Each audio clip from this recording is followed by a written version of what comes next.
नमस्कार, स्वदेश न्यूज की खास पेशकश में आप सभी का स्वागत है। मैं हूं आपके साथ राखी और आज एक ऐसे मामले की बात करेंगे जो सिर्फ घोटाले तक सीमित नहीं है, बल्कि इसकी गूंज झारखंड से छत्तीसगढ़ और वहां से होते हुए बिहार चुनाव तक जा पहुंची है। 450 करोड़ के कथित शराब घोटाले में अब सीबीआई की एंट्री हो चुकी है, लेकिन सबसे बड़ा सवाल यह है कि यह जांच वाकई भ्रष्टाचार की परतें खोलेगी या किसी राजनीतिक स्क्रिप्ट का हिस्सा है। झारखंड के मुख्यमंत्री हेमंत सोरेन एक बार फिर जांच के घेरे में है, लेकिन एफआईआर छत्तीसगढ़ में क्यों दर्ज हुई? क्या ये सिर्फ सिस्टम की नाकामी है या चुनावी रणनीति का हिस्सा? इस सियासी फिल्म का डायरेक्टर कौन है और किरदारों का चुनाव किसने किया? इसी पर आज हम चर्चा भी करेंगे और खोलेंगे राजनीतिक चालों के वो राज, जहां उठाएंगे पर्दा उस सिस्टम से जो सत्ता और शराब के खेल को चलाता है। लेकिन उससे पहले देखिए ये रिपोर्ट।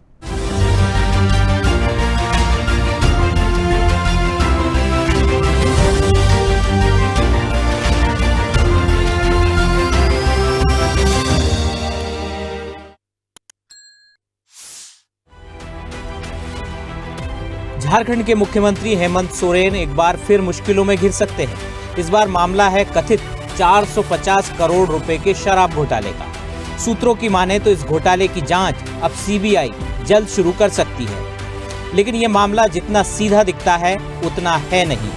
दरअसल ये घोटाला झारखंड में हुआ, लेकिन एफआईआर छत्तीसगढ़ में दर्ज हुई। एफआईआर दर्ज करवाई रांची के कारोबारी विकास सिंह द्वारा और आरोप चौंकाने वाले हैं कि छत्तीसगढ़ के अधिकारियों ने मिलकर झारखंड में घोटाला किया, यानी एक राज्य की स्क्रिप्ट दूसरे राज्य में एक्ट। सीबीआई जांच अगर आगे बढ़ी तो इसका असर छत्तीसगढ़ के पूर्व आबकारी मंत्री कवासी लखमा समेत कई अधिकारियों की भूमिका भी जांच के घेरे में आएगी। इसमें ट्विस्ट ये है कि कहा यह भी जा रहा है कि छत्तीसगढ़ की जिस शराब नीति को लेकर 2100 करोड़ से अधिक का घोटाला सामने आया था, उसी नीति की कॉपी पेस्ट स्कीम झारखंड में भी लागू की गई। इतना ही नहीं, इसके लिए बाकायदा झारखंड विधानसभा से प्रस्ताव पारित कराया गया।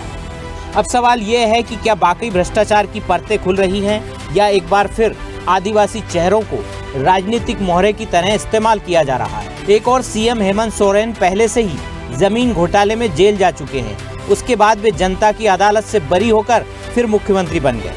पूर्व मंत्री रामेश्वर उरांव भी घिरे हुए हैं, लेकिन असली सवाल यहाँ से शुरू होता है, ये एफआईआर झारखंड में क्यों नहीं हुई? क्या इसे राजनीतिक हथियार के तौर पर इस्तेमाल किया जा रहा है?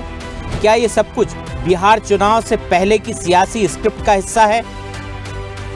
दरअसल झारखंड और बिहार की सीमाओं पर आदिवासी और झारखंडी प्रवासियों की अच्छी खासी आबादी है।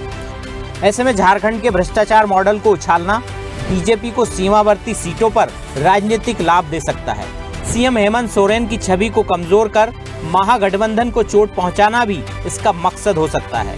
राजनीतिक गलियारों में इस पूरे घटनाक्रम को लेकर यही चर्चा जोरों पर है। कहते हैं राजनीति में वक्त का चुनाव सबसे बड़ा दांव होता है और इस बार झारखंड का घोटाला बिहार के वोटों को हिला सकता है।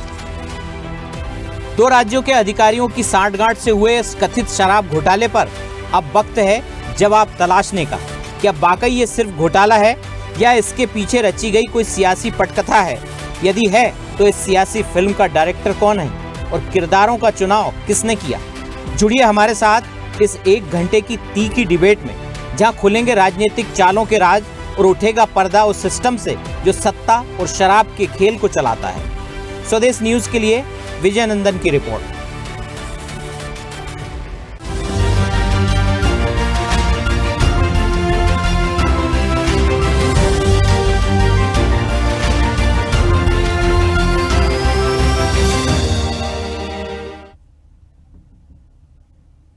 तो दो राज्यों के अधिकारियों की सांठगांठ, ये बात सच है। एक आबकारी घोटाला, उसके बाद ये शराब घोटाला, नीतियां वही, और जिस तरीके से बदलाव हुआ उसने एक सवाल तो खड़ा किया है। वो बहुत ही जायज सवाल है कि आखिर इसके पीछे का मास्टरमाइंड किसे माना जाएगा। जिन लोगों के नाम हैं, जिन अधिकारियों के नाम हैं, आबकारी के ऐसे कम से कम इतने लोगों के नाम सामने आ चुके हैं, जिसके बाद ये जांच का दायरा अब बढ़ाया गया है। अब सीबीआई के रडार पर हेमंत सोरेन है। लेकिन ये हमें देखना पड़ेगा कि ये सीजी मॉडल से बात यहां तक और उसके बाद बिहार तक ये कैसे चले जा रही है। ये जो कड़ियां अब निकल रही हैं, इससे पहले ये कड़ियां क्यों नहीं जुड़ी, आज इस वक्त पे इस कार्रवाई के क्या मायने हैं। और एक बात और भी है, छत्तीसगढ़ में जब ये पूरा मामला जिस तरीके से घटित हुआ, उसके बाद अधिकारियों के साथ साठगांठ हो गई। झारखंड के साथ मिलकर जिस तरीके से एक नई पॉलिसी बनाने की, पूरी एक नीति बनाने की, शराब नीति को लेकर जिस तरीके से चीजें हो गई, रिजोल्यूशन पास हो गया विधानसभा से, ये इतना एक छोटा सा प्रोसेस नहीं है। इसको बहुत डेप्थ में जाके समझने की जरूरत है, जो कई सवाल खड़े करता है। देखिए, अधिकारी यदि जिम्मेदार हैं, लेकिन ये भी देखना पड़ेगा कि ये छत्तीसगढ़ से चीजें चल के झारखंड, झारखंड से और आगे तक ये जो चीजें चल रही हैं, अब सीबीआई जांच की जो बात हो रही है, क्या वाकई हेमंत सोरेन, क्योंकि इससे पहले भी जाहिर तौर पर उन पर कई आरोप लगे, इस पूरे घटनाक्रम के बाद अब ये फिर क्या वाकई में एक शिकंजे में है?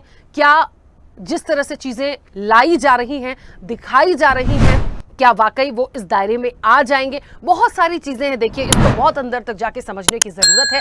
इसी पर चर्चा करेंगे, हमारे साथ तमाम मेहमान जुड़ेंगे। सबसे पहले आपका परिचय करा दें। भारतीय जनता पार्टी का पक्ष रखेंगे गोपाल सामंतो। गोपाल जी, बहुत स्वागत चर्चा में जुड़ने के लिए। कांग्रेस का पक्ष रखेंगे सत्यप्रकाश सिंह। सत्यप्रकाश जी, आपका भी बहुत स्वागत है। जेएमएम का पक्ष रखेंगे सरोज सिंह। सरोज जी, आपका भी बहुत स्वागत है। राजनीतिक विश्लेषक हैं जकिया खान। जकिया जी, आपका भी बहुत स्वागत है। और छत्तीसगढ़ से state head doctor Sanjay Shekhar हमारे साथ जुड़े हैं। संजय जी, आपका भी बहुत स्वागत है। मैं चर्चा की शुरुआत सबसे पहले संजय जी आपसे करूंगी। मुझे सुन पा रहे हैं? चलिए, संजय जी अभी हमारे साथ नहीं जुड़े हैं। भारतीय जनता पार्टी हमारे साथ है, कांग्रेस हमारे साथ है। सत्यप्रकाश जी, सुन पा रहे हैं मुझे?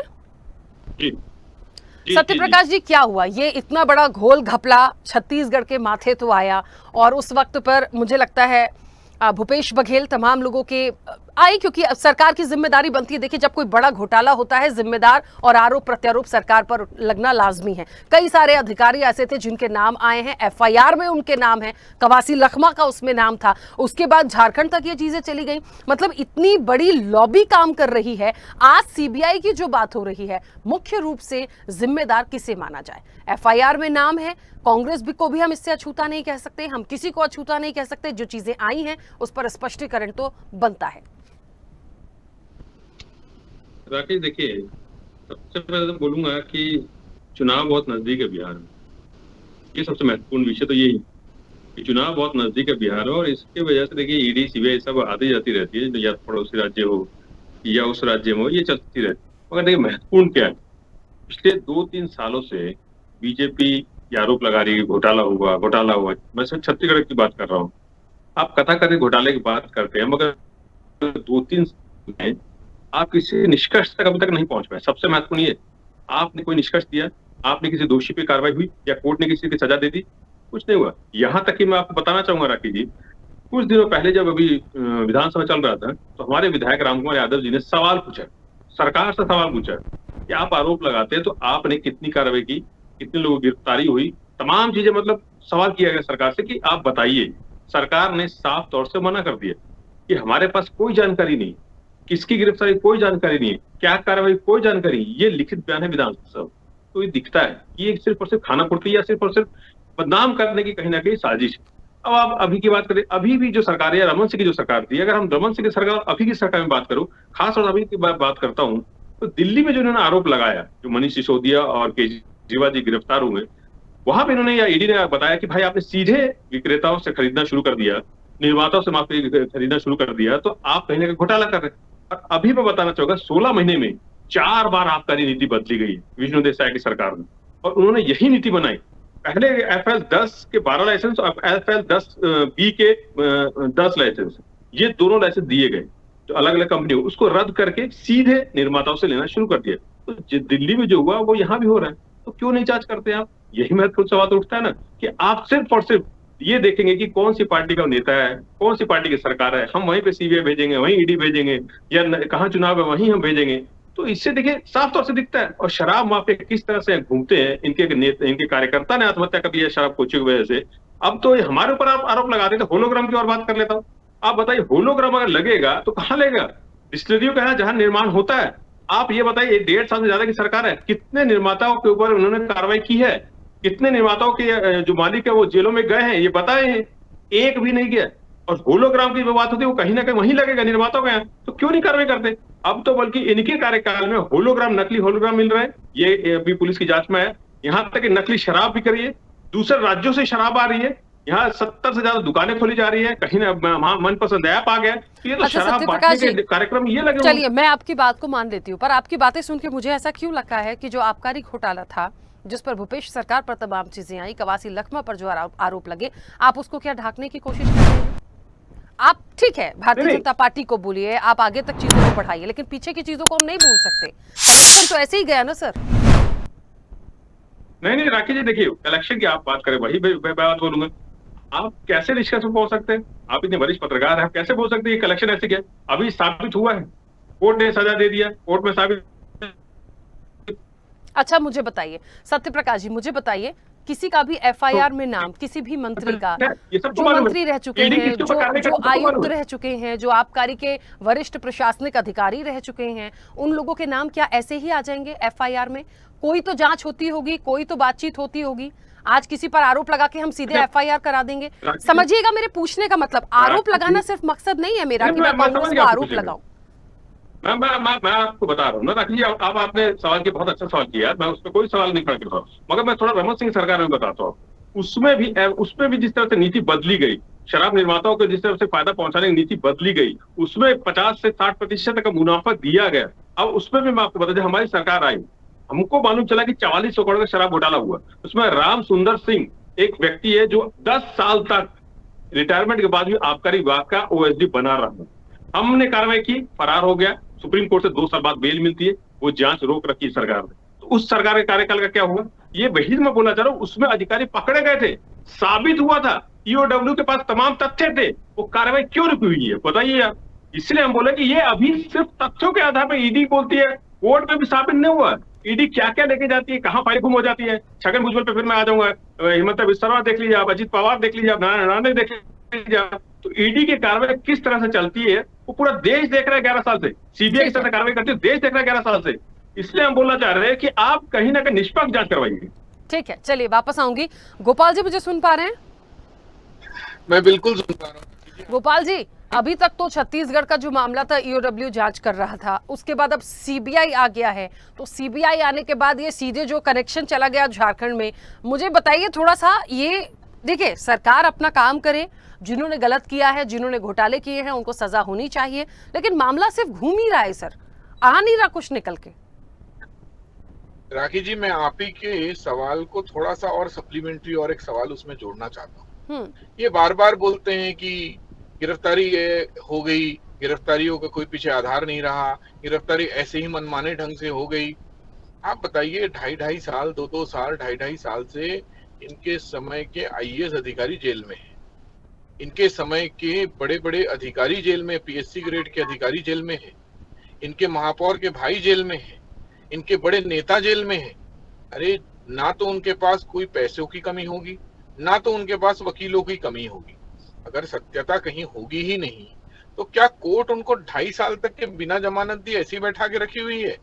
और अगर कोई एविडेंस नहीं दिख रहा है तो भी क्या कोर्ट, मतलब देश के कानून व्यवस्था पे क्या कांग्रेस को इतनी भी भरोसा नहीं रही, या बयान देने से पहले इतना भी नहीं सोचते हैं? मेरे काबिल मित्र हैं, बड़े अच्छे प्रवक्ता है, उनको यह सोचना चाहिए कि हम जब टीवी पर कुछ बोलते हैं तो बड़ा जिम्मेदारी से बोलना चाहिए। आप खुद सोच के देखिए, क्या 2.5 साल से एक बेगुनाह आदमी जेल में पड़ा रहेगा?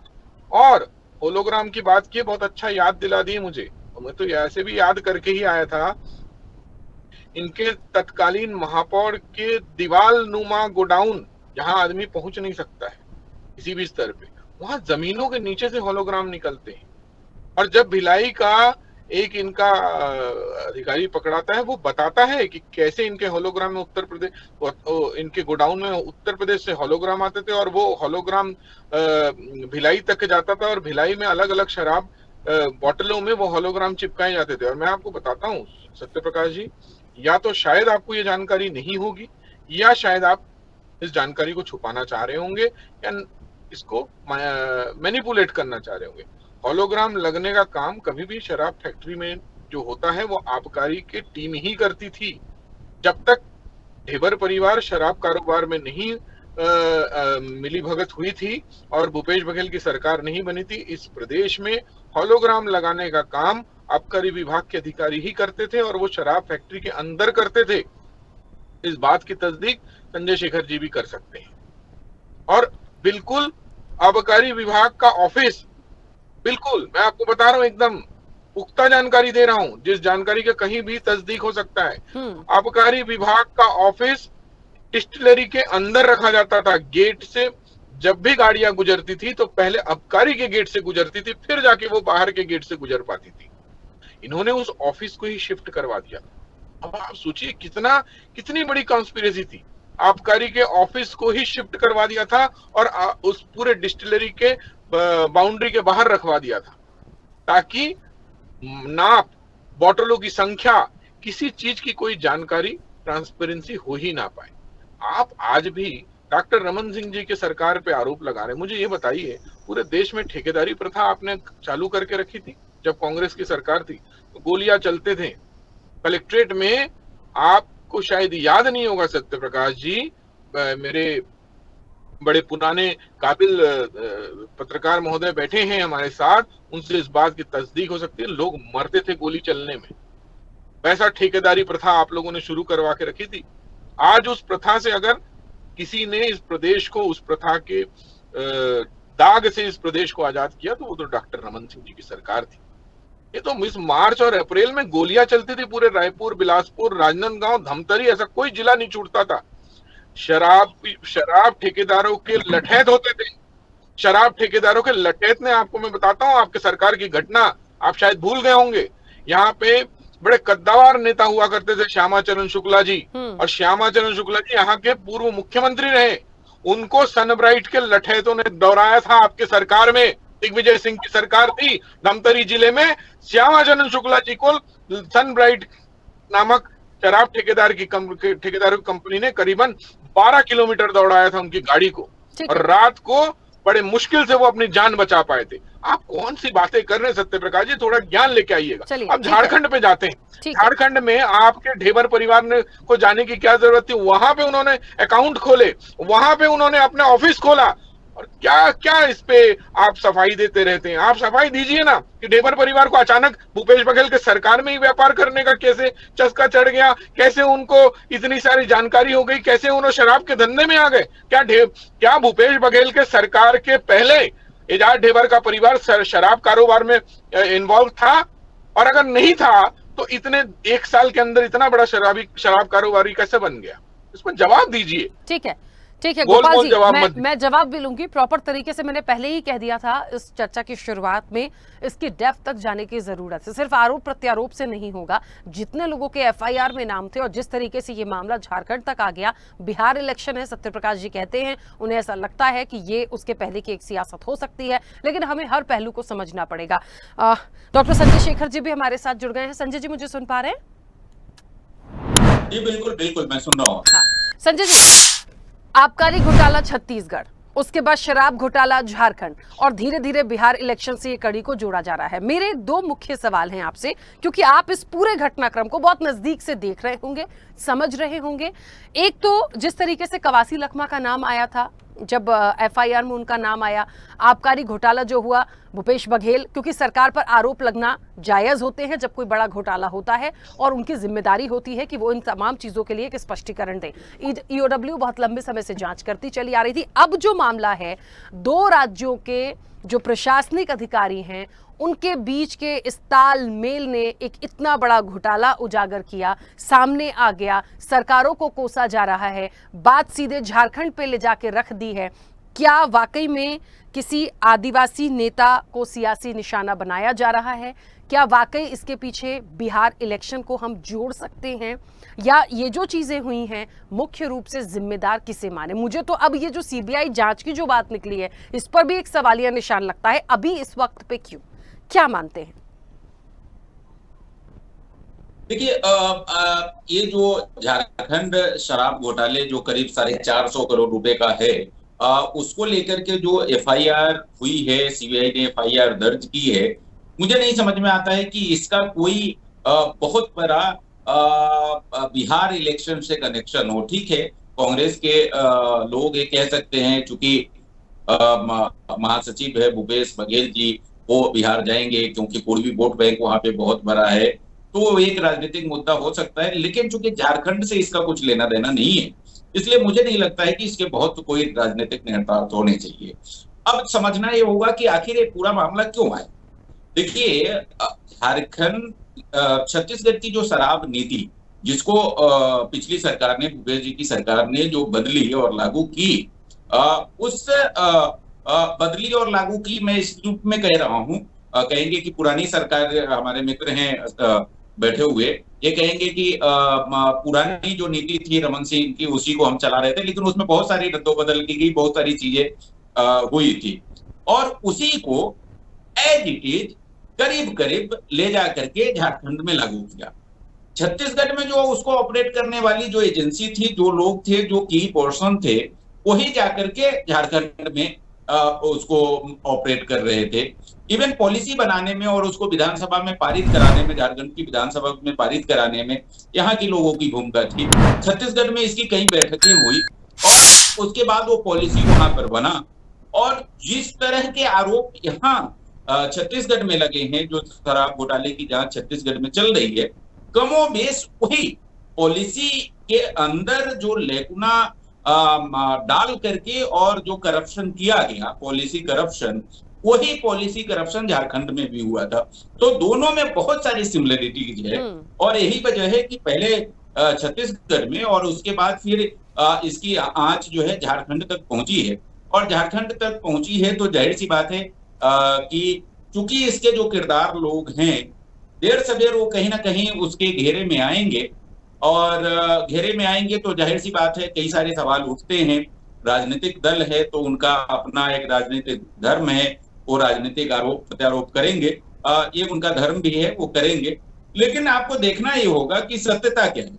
अब एक तरफ आप जो है सीबीआई की कार्रवाई पर सवाल उठाते हैं, दूसरी तरफ एक तरफ जब सीडी घोटाले में सीबीआई आपको बाइज्जत बरी कर देती है तो सीबीआई पर भरोसा आपको हो जाता है, लेकिन दूसरी जगह अगर केस रजिस्टर कर लेती है तो सीबीआई जो है वो केंद्र सरकार की कठपुतली हो जाती है। तो ये दोनों चीज कैसे होगा। यहाँ जो सीडी कांड था, वो यहाँ के भी छत्तीसगढ़ सरकार के कुछ प्रमुख लोग थे, उनके लिए भी प्रतिष्ठा का प्रश्न बना हुआ था। लेकिन कोर्ट ने सबूत, कोर्ट के पास पर्याप्त एविडेंस नहीं थे और उन्होंने भूपेश बघेल जी को बाइज्जत बरी कर दी। तो आप वहां पर क्या कहेंगे। भूपेश बघेल जी के खिलाफ अगर केंद्र सरकार का इस तरह की कोई नियत रहती तो वहां पर भी केस फैब्रिकेट किया जा सकता था, जबकि उनके बहुत ही जो राजनीतिक सलाहकार, उनके अपने रिश्तेदार हैं, वो उस मामले में मुख्य आरोपी है विनोद वर्मा। लेकिन चूंकि भूपेश बघेल जी के खिलाफ पर्याप्त एविडेंस नहीं थे, इसलिए उनको बाइज्जत बरी किया गया। हालांकि सीबीआई उसके उस मामले को लेकर के भी जो है पुनर्विचार याचिका दाखिल की है। तो राजनीतिक आरोप प्रत्यारोप अपनी जगह है, लेकिन केस का मेरिट जो है उसको अगर आप देखेंगे तो तमाम बड़े आईएएस ऑफिसर इतने करीब 1.5 साल 2 साल हो गए, लेकिन उनको जमानत नहीं मिल रहा है। और जमानत न केवल देखिए लोअर कोर्ट के बाद आप जाएंगे हाई कोर्ट के बाद जाएंगे सुप्रीम कोर्ट, लेकिन नहीं मिल रहा है। क्यों नहीं मिल रहा है। सब जगह तो ऐसा नहीं है कि सब जगह जुडिशियरी को भी अगर उस पर भी सवाल है तो मैं कुछ नहीं कहना चाहूंगा, लेकिन मुझे एक पत्रकार के तौर पे लगता है कि मेरिट है। और जहां तक कवासी लकमा की आपने बात की, तो वो तो एक छोटी सी, मतलब वो अगर वो कहते हैं ना कि मुझे बहुत कुछ मालूम नहीं था, तो मालूम तो था, लेकिन उनके पास ऑप्शन नहीं था। वो कैबिनेट के एक मिनिस्टर थे, कैबिनेट में उनको बना रहना था, और उनको जो कहा जाता था वो उनके करना मजबूरी थी, क्योंकि अगर वो न करते तो शायद कैबिनेट में उनको जगह शायद मुश्किल हो जाती। और कई बार वो कहते भी थे बातचीत में, हम लोगों के साथ भी बातचीत में कहते थे कई बार जब इसकी चर्चा होती थी। तो किरदार जो है, मैं किसी का नाम नहीं लेना चाहूंगा क्योंकि ये जांच की एजेंसी का मामला है, वो अपना जांच कर रही है, उसमें आएंगे। लेकिन मेरिट है, इस बात से इनकार एक पत्रकार के तौर पे मैं नहीं कर पाऊंगा। केस में मेरिट तो है। बिल्कुल ठीक है। ज़किया जी मुझे सुन पा रही हैं?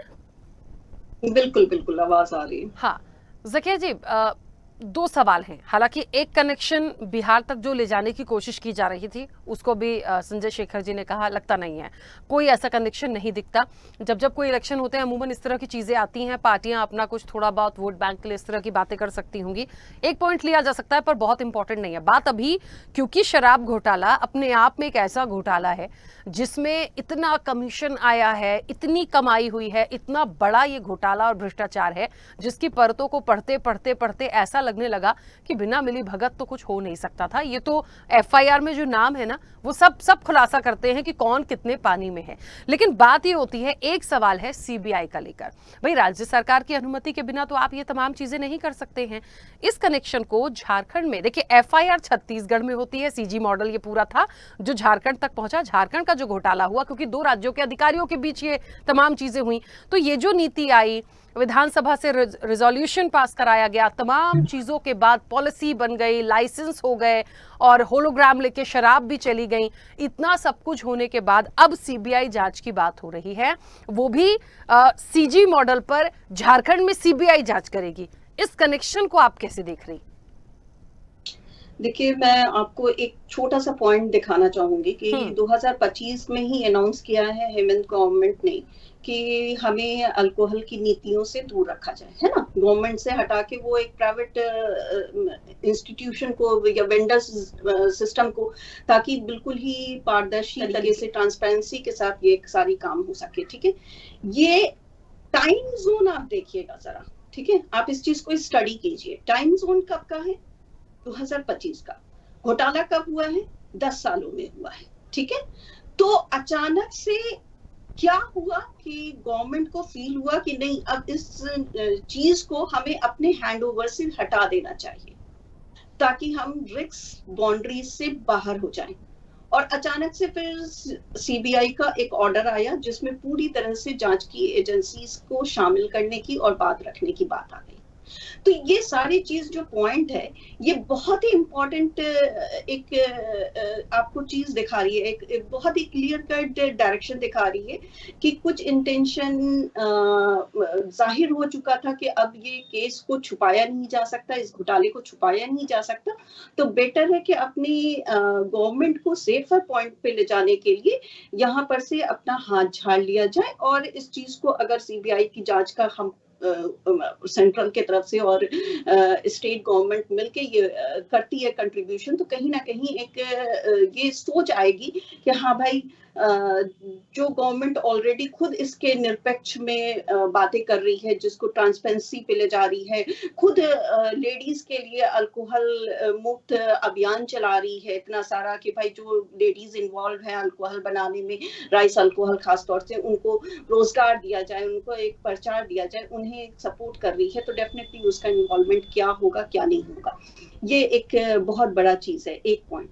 दूसरी पॉइंट आप देखिए कि कोई भी चीज को बिना सेंट्रल और बिना स्टेट गवर्नमेंट के नॉलेज के इतनी बड़ी पैमाने पे नहीं किया जा सकता, खासतौर से जहाँ पे लेबलिंग से लेके हर एक चीज ऑलरेडी पहले से चले आ रहे हैं अधिकारियों के हाथों में है। तो ये सीधे सीधे नकार देना कि नहीं हमारी इन्वॉल्वमेंट नहीं है या हमारे नॉलेज में नहीं है, ये सपोर्टिव लाइन नहीं है, क्योंकि ये खुद में ही कॉन्ट्रडिक्ट करता है कि चीजों को कि आप गलत बता रहे हैं। ठीक है, ये दो पॉइंट्स। तीसरा पॉइंट देखिए, झारखंड में कम्युनिटीज जो है, ट्राइबल कम्युनिटीज, वो उसकी जो क्वांटिटी है, ठीक है, वो काफी अधिक है। तो जो वहां पे लोकल लिकर का जो सिस्टम है बनाने का और चीजों को ये करने का, उसमें जो सेल पॉइंट्स होती है, फॉर एग्जांपल आप अपने घर में एक बर्गर बना रहे हैं तो और बाहर कहीं पे आउटलेट से आप वो बर्गर खा रहे हैं, तो डिफरेंस आ जाता है, क्योंकि बाहर के आउटलेट से जब इंसान बर्गर खाता है तो उसका टैक्सेशन कहीं ना कहीं स्टेट को या जो भी वहाँ पे ठेकेदार होते हैं, जो वो उस ठेले के जिम्मेदार होते हैं, जो वहाँ पर अपना हफ्ता वसूली करते हैं, पुलिस महकमा, बहुत सारी चीज, इवन जो वहाँ पे आपको डीएम के तरफ से जो आपको इजाजत मिलती है, बहुत सारी चीजें इन्वॉल्व होती हैं और एक रोटेशन ऑफ दिस पेमेंट चलता है, ठीक है। लेकिन जब आप वही घर में बर्गर बनाते हैं तो nobody is going to ask you कि आपका क्या पेमेंट चला। तो लोकल अल्कोहल बनाना और एक सेल्ड अल्कोहल को इस तरह से पब्लिकली डिस्ट्रीब्यूट करना कि लोकल बनाने की जरूरत ना पड़े और उसका डायरेक्ट एक सेल पॉइंट कहीं ना कहीं हर जगह डिस्ट्रीब्यूट हो, ये एक बहुत बड़ा रीजन होता है। बोल सकते हैं कि टैक्सेशन में भी आपके आता है और बहुत सारी चीजों में ये जो पेमेंट है वो रिवॉल्व होके इधर उधर से घूम फिर के गवर्नमेंट तक पहुंचता ही है, चाहे वो सेंट्रल हो चाहे स्टेट हो, दोनों ही तक पहुंचता है। ये इस चीज को इनकार नहीं किया जा सकता। तो ये 3 पॉइंट जो है मुझे लगता है काफी महत्वपूर्ण है किसी भी बेस लाइन को समझने के लिए, और बहुत ही सरल तरीके से मैंने बताया ताकि आपके चैनल के जरिए जो अब पब्लिक है, लोकल पब्लिक, लेन पब्लिक है, वो जान सके कि एक्चुअली ये मामला क्या है।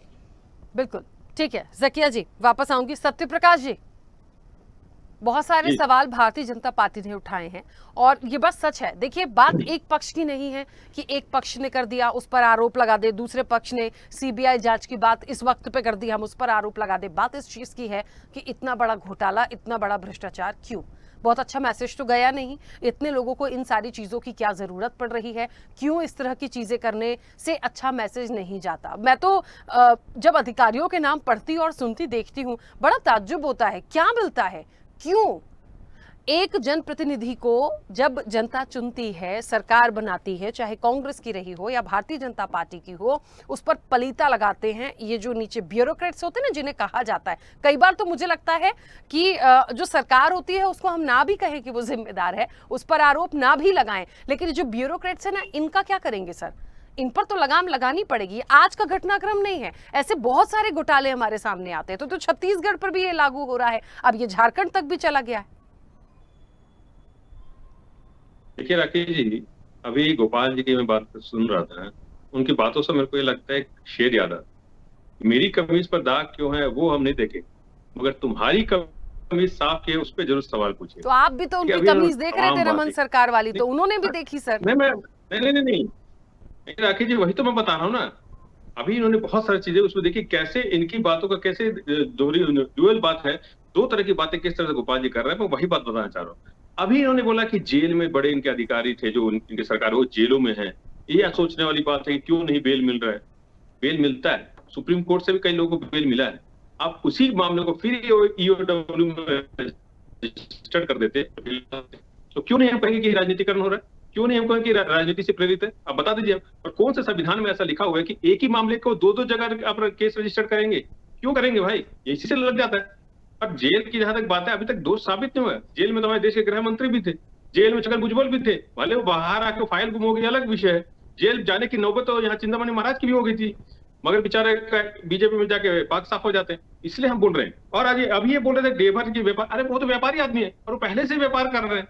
व्यापारी आदमी कहाँ ऑफिस खोलेगा नहीं खोलेगा वो तो उसका निजी विषय है ना, ये उस पर सरकार या कोई दूसरा भी क्या कर सकता है। सबसे महत्वपूर्ण ये कि जांच जो है निष्पक्ष हो नहीं रही है। मैं बार बार यही बात बोल रहा हूँ, जांच निष्पक्ष होनी चाहिए। आप ईओडब्ल्यू में करते हैं, सीबीआई में करते हैं, तमाम इधर से उधर घूमने की कोशिश कर रहे हैं, फंसाने की कोशिश कर रहे हैं, आप सरकार को बदनाम कर रहे हैं। मैंने बोला 3 साल हो गया, 3 साल में एक व्यक्ति का भी दोष साबित कर पाए हैं क्या? चाहे अधिकारी हो, चाहे हमारे नेता ही हो, कोई भी हो, आप दोष साबित कर पाए हैं?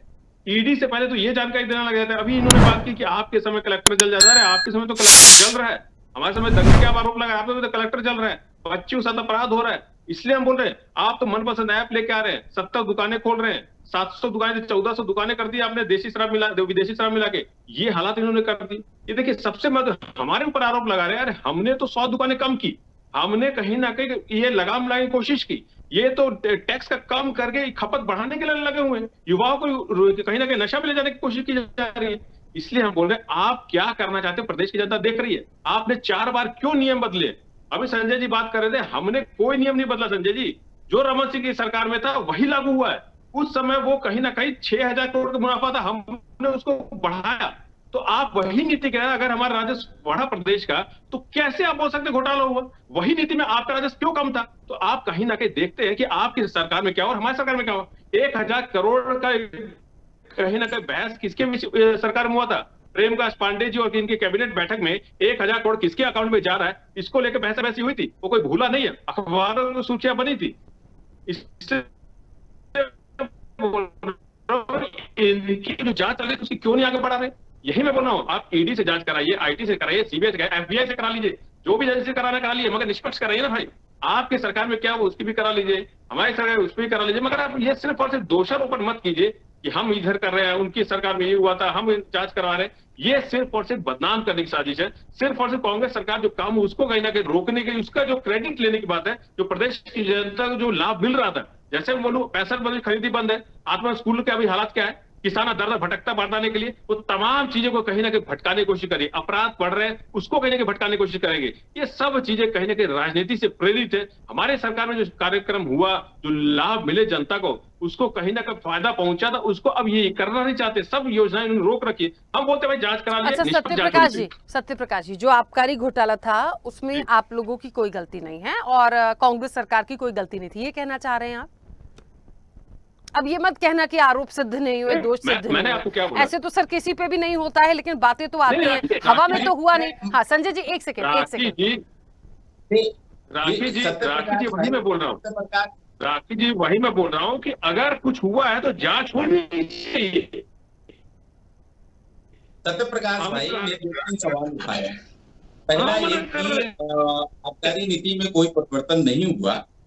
2-3 सवाल जो इनके हैं, जिनको जो लगातार ये टेलीविजन पे खुद कहते आए हैं, इनके नेता कहते आए हैं, मंत्री कहते आए हैं, मैं वही बात कहना चाहता हूं, मैं कोई अलग से बात नहीं कहना चाहता हूं।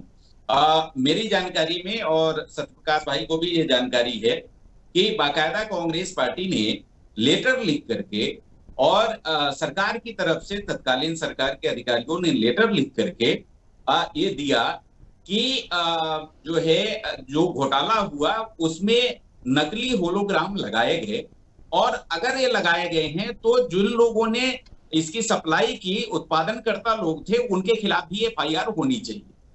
ये बात कांग्रेस पार्टी ने उठाई, सरकार ने उठाई और ये बाकायदा उनके खिलाफ एफआईआर लिखने के लिए कहा। तो एक्सेप्ट किया कांग्रेस ने, तत्कालीन सरकार ने भी, कि कहीं ना कहीं होलोग्राम में गड़बड़ी हुई थी और एक बहुत बड़ा मुद्दा है पूरे घोटाले का। एक बात।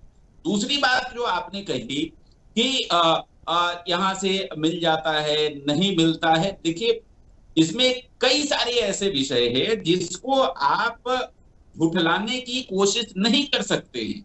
जैसे आप इस बात को कैसे झुठला सकते हैं कि पूरी झारखंड की टीम छत्तीसगढ़ पहुंचती है और छत्तीसगढ़ में जनवरी 2022 में बाकायदा यहाँ पर मीटिंग होती है, उसके एविडेंसेज है सरकार के पास, सीबीआई के पास, जांच एजेंसी के पास, कहां पर वो बैठे हुए, नया रायपुर में मीटिंग हुई थी, कौन कौन लोग उसमें शामिल थे।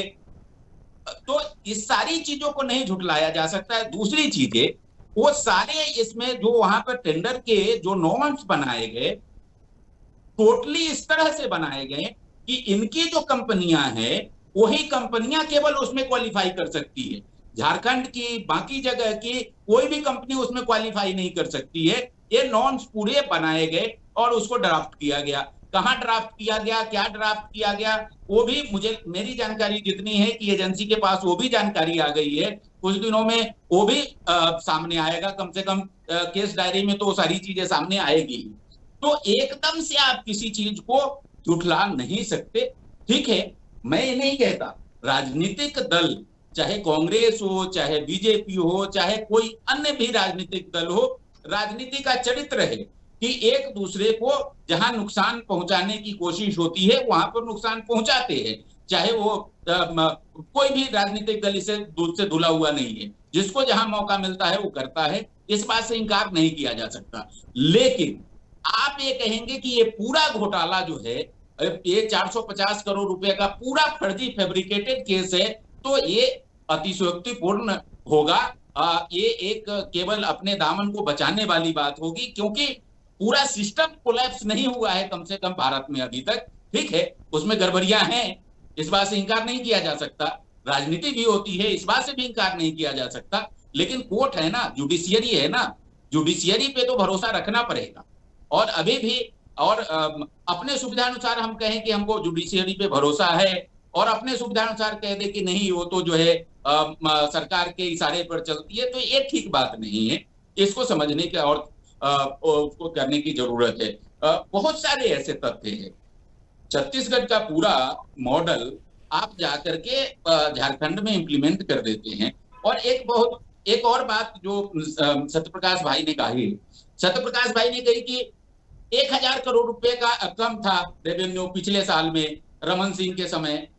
तो क्या सत्यप्रकाश भाई इस बात को एक्सेप्ट करेंगे कि 2022-23 में जो रेवेन्यू मिला था आबकारी से, अगर आज वो 2000 करोड़ रुपए बढ़ गया है, तो सत्यप्रकाश जी इस बात को एक्सेप्ट करेंगे कि 2000 करोड़ रुपए का घोटाला आपने पिछले साल किया?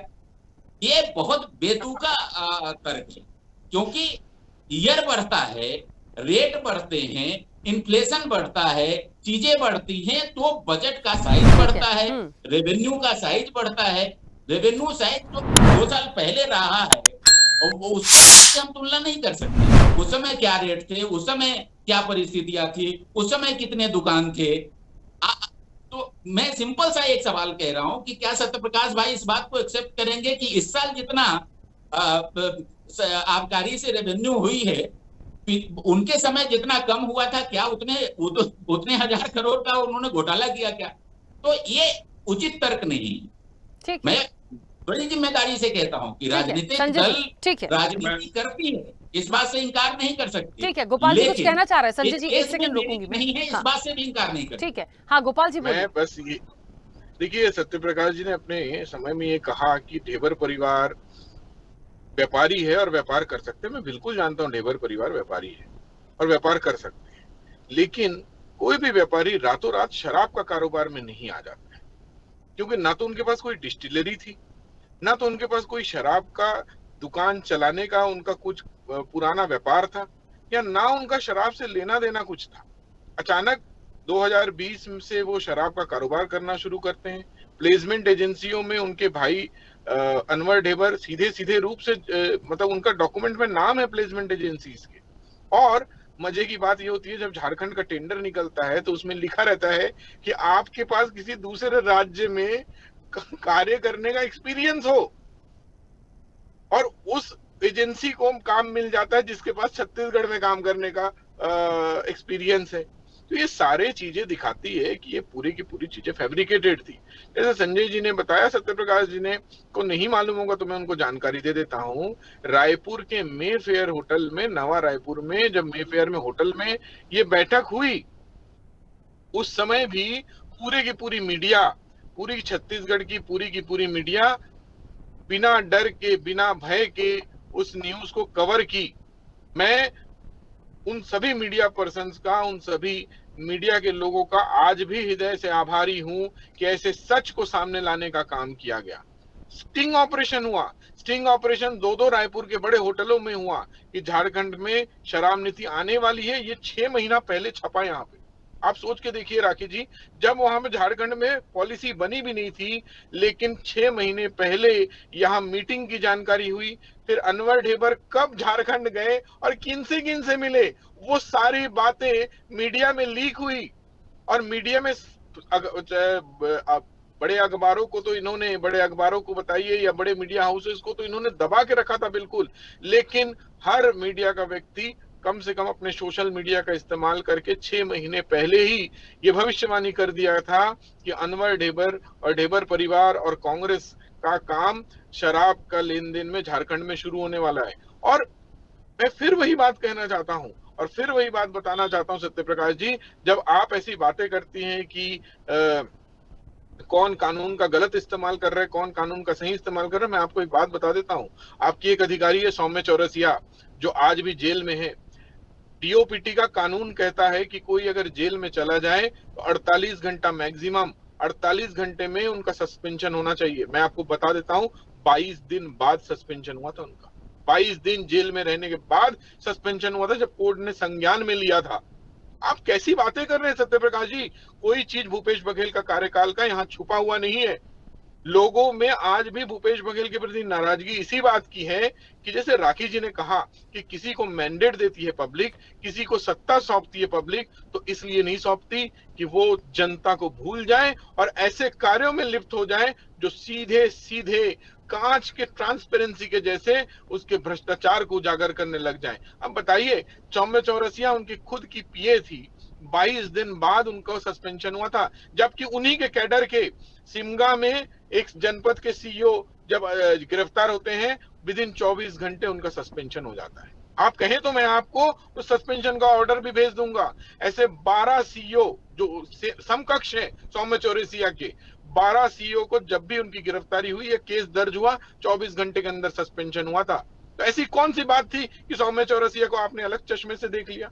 यही आप लोगों के साथ गलती है, क्योंकि आप लोग अलग चश्मे से देखने का कारोबार 70 सालों से करते आए हैं, इसलिए लगता है कि भारतीय जनता पार्टी भी ऐसी करती है। ठीक है, आप निश्चिंत रहिए, ये पूरी की पूरी जांच निष्पक्ष हो रही है और इसका रिजल्ट भी निष्पक्ष आएगा। और इसमें आपको और एक बात बता देता हूं कि यही अनवर ढेबर का जो आपका भाई था महापौर, वो अपना पार्षद चुनाव भी नहीं जीत पाए। ठीक है, ये क्या इंडिकेटर है? ये आपका इंडिकेटर है कि जनता ने किस तरह से आपको नकारा है। ठीक है, अब एक सेकंड रुकिएगा ज़किया जी, मुझे बस ना इस पूरे मामले में एक चीज का जवाब चाहिए।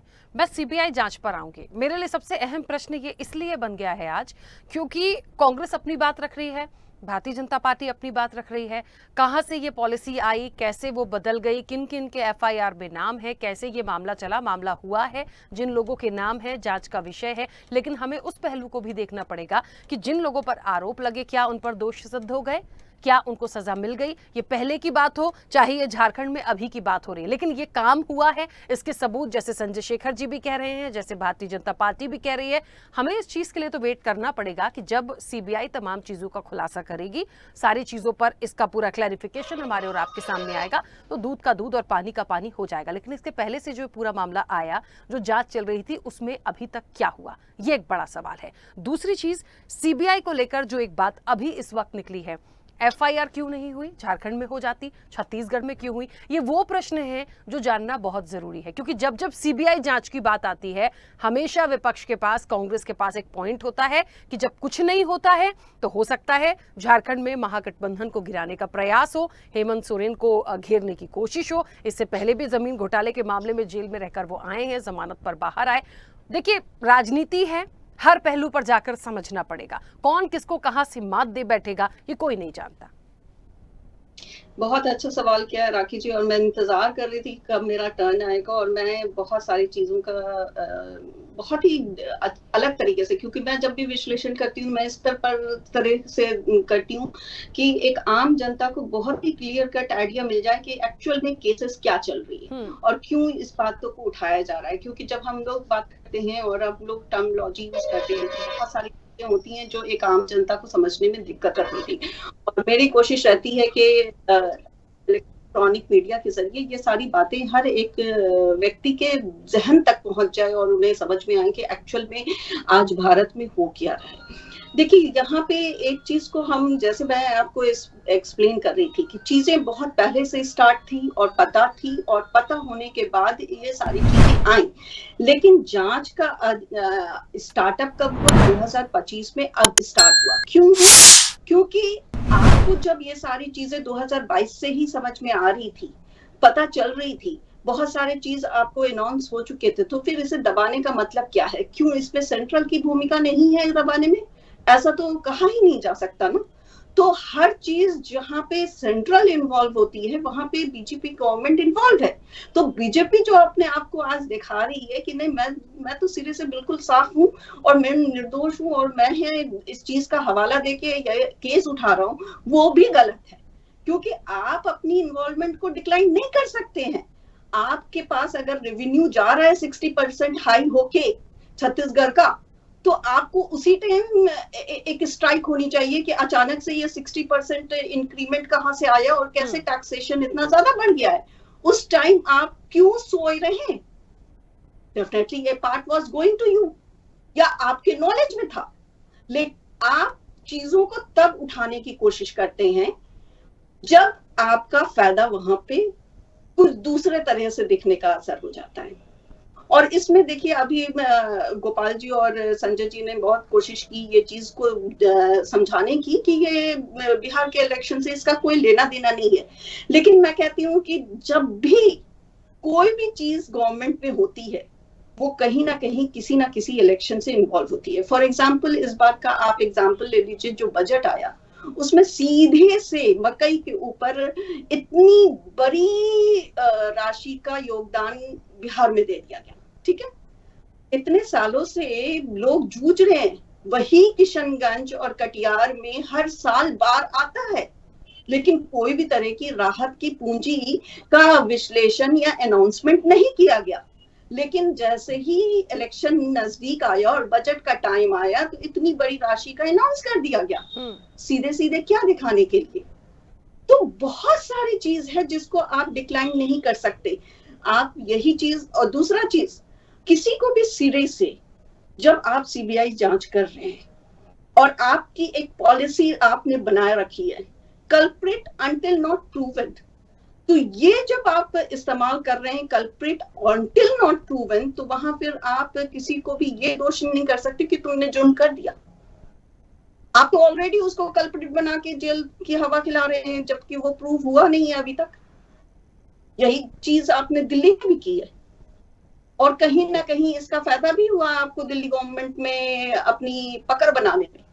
यही सेम चीज आप झारखंड में दिखा के बिहार, देखिए बिहार और झारखंड किस तरह से जुड़ा है। बिहार और झारखंड की बहुत सारी चीज, वेशभूषा, खाना पीना, मैथिली सभ्यता और बहुत सारी चीज जो है ना एक दूसरे के साथ एकदम जड़ से जुड़ी हुई है। तो कुछ ना कुछ असर इलेक्शन में इसका जरूर से आएगा। और रही बात कि अभी इस मुद्दे को अगर निष्पक्ष सीबीआई के बारे में बोला, मैंने पॉइंट बता ही दिया कि इस चीज के बारे में आपने आज जांच अनाउंस किया, लेकिन आप पहले से नॉलेज में था। सारी मीडिया वाले भी बहुत सारी से अनाउंस कर रहे थे, बता रहे थे, चीजों को हाईलाइट कर रहे थे। आपको जब अनवर ढेबर जी के बारे में और सारी चीजों के बारे में, इतनी सारी चीजें के बारे में आपको नॉलेज था, आप देख रहे हैं कि छत्तीसगढ़ में से और अनाउंस हो गया कि हाँ झारखंड में उनकी पकड़ होने जा रही है और वो करने वाले, तो आप उसी टाइम रोकथाम कर लेते ना। आप अभी क्यों आए, आप अभी एक्टिवनेस क्यों दिखा रहे हैं? ये पॉइंट्स को डिक्लाइन नहीं किया जा सकता। उसके बाद दूसरी चीज है कि देखिए दोनों ही पक्ष को रखना है। ये नहीं कहा जा सकता कि 100% वो सही है और 100% ये गलत है। अब यहाँ पे दूसरा पहलू आपको ये भी देखना है कि झारखंड में जहाँ पे ऑलरेडी स्टेट के खिलाफ, मतलब ये अल्कोहल के खिलाफ इतना पॉलिसी बनाई गई, पॉलिसी का नाम ये एक सेकेंड, पॉलिसी का नाम फूलो, जो पॉलिसी रखी गई उसका मोटिव क्या था, ताकि जो औरतें इस लीकर को बनाने में, राइस लीकर को बनाने में इन्वॉल्व हैं, उनको कहीं ना कहीं तरह से एक रोजगार दिया जाए ताकि उनकी इन्वॉल्वमेंट इसमें कम हो, है ना। और ट्राइबल को अपने तरफ एक रुझान, क्योंकि देखिए कोई भी घर का मर्द अल्कोहलिक अगर है तो उसकी औरत तो डेफिनेटली, उसका घर परिवार तो उससे जूझ रहा है, और कहीं ना कहीं उसकी एक बहुत बड़ी वोट बैंक, जब आप इस तरह का निश्चय लेते हैं, चाहे बिहार में ही अल्कोहल बैन हुआ था, तो एक बहुत बड़ी जो इलेक्शन में जीत हासिल हुई थी नीतीश गवर्नमेंट को, उसका बहुत बड़ा रीजन रहा, क्योंकि औरतें जब बाहर निकल के आपको वोट बैंक देने पहुंच जाएं, इसका मतलब है वो आपसे दिल से जुड़ गई हैं। और ये नीति ने कहीं ना कहीं जेडीयू को काफी बड़ी जीत दिलाई थी। उसी तरह से हेमंत सोरेन के ये फैसले ने एक बहुत बड़ा रीजन है कि उनको जीत हासिल करना और उनको आगे बढ़ने में एक बहुत बड़ा समर्थन देने में बहुत बड़ा एक रीजन। लेकिन वहीं पे फिर दूसरे पल में क्या है, बिल्कुल इतनी सारी। ठीक है ज़किया जी, मैं एक सेकंड रोक रही हूँ क्योंकि संजय जी कुछ कहना चाह रहे थे। संजय जी बहुत जल्दी से। देखिए एक सवाल आया कि पहले ये झारखंड में कार्रवाई क्यों नहीं हुई।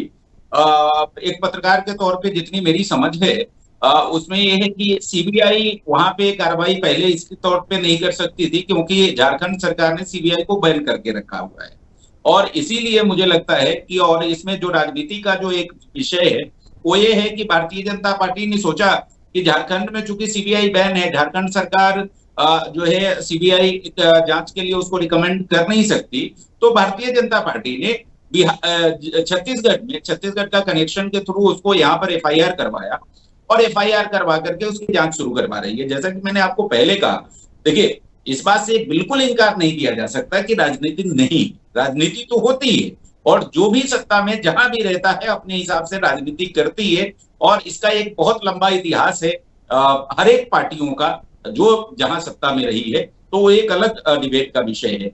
लेकिन अभी तो अगर सीबीआई वहां पे पहले कार्रवाई नहीं कर पाई है तो उसका एक जो मेरी जानकारी में वो यही है कि झारखंड सरकार ने सीबीआई को बैन करके रखा हुआ है, वहां सीबीआई नहीं जा सकती है जब तक स्टेट गवर्नमेंट वहां से रिकमेंड नहीं करे, और चूंकि उसने बैन कर रखा हुआ है तो रिकमेंड होने का कोई प्रश्न नहीं। चलिए, अब यहाँ पर बहुत सारी बातें हैं। देखिए, सत्ता पक्ष का अपना कुछ अलग कहना है, विपक्ष का अपना कुछ अलग कहना है, जो एक्सपर्ट हैं उनकी अपनी अलग राय है। अब एक मामला जो सीबीआई जांच को लेकर आया है उसमें ये भी एक नियम कहता है कि यदि मान लीजिए स्टेट गवर्नमेंट की परमिशन लगती है, उन्होंने बैन किया है नहीं किया है, परमिशन है या नहीं है, लेकिन जब क्या होता है मामला कोर्ट तक जाता है तो कई बड़ी अदालतों को इसके राइट्स हैं कि वो भी इस पर एक एक्शन लेकर अपने इंस्ट्रक्शंस दे सकते हैं।